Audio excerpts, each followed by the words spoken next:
ശോ, തേങ്ങ എല്ലാ സീറ്റിലും ആൾക്കാരാണല്ലോ. ആ, ഒരു പണിയുണ്ട്. അതെ, ഒന്ന് ഇരിക്കൂ, എനിക്ക് തീരെ വയ്യ. എടോ താനേ മുമ്പിൽ അവിടെ എവിടെയെങ്കിലും സീറ്റ് ഉണ്ടെങ്കിൽ അവിടെ ഇരിക്കാൻ നോക്ക്. അതിന് സ്ത്രീകളുടെ സീറ്റൊക്കെ നിറഞ്ഞെടുക്കല്ലേ? ഞാൻ ഇത്ര നേരം നിക്കായിരുന്നു, ഇപ്പോഴാണ് സീറ്റ് കിട്ടിയിരുന്നത്. കാലൊക്കെ ഒരു വിത്തായിന്നേ. എടോ, ഞങ്ങള് സ്ത്രീകൾക്ക് പല വിധത്തിലുള്ള ആരോഗ്യ പ്രശ്നങ്ങളുള്ളതല്ലേ. താൻ ഇങ്ങനെ തന്റെ വീട്ടിൽ അമ്മീമ്മമാർക്കുള്ളതല്ലേ?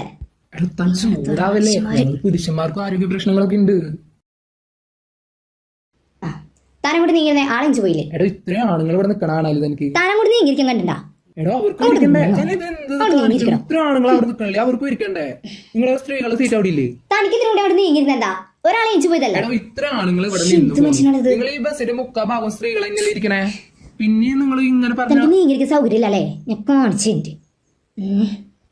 നോക്കൂ ഗൈസ്, ഇയാളുടെ പെരുമാറ്റം ഒട്ടും ശരിയല്ല. ഇയാൾക്ക് സ്ത്രീകളെ റെസ്പെക്ട് ചെയ്യേണ്ടത് എങ്ങനെയാണെന്ന് കൂടി അറിയില്ല. ഇയാളുടെ ഫേസ് ക്ലിയർ ആയി കണ്ടോളൂ. കണ്ടില്ലേ മട്ടാടോ മറ്റേ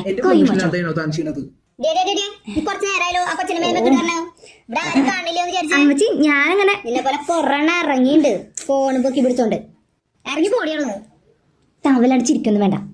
ഒക്കെ അവിടെ സീറ്റ് അവൾക്ക് ഇവിടെ ഇരിക്കണം. സീറ്റിൽ ഇന്ന് പോകണം. ഞങ്ങൾ അങ്ങനെ തന്നെയാണ്. പെണ്ണും പിള്ള സമ്മതിക്കൂല.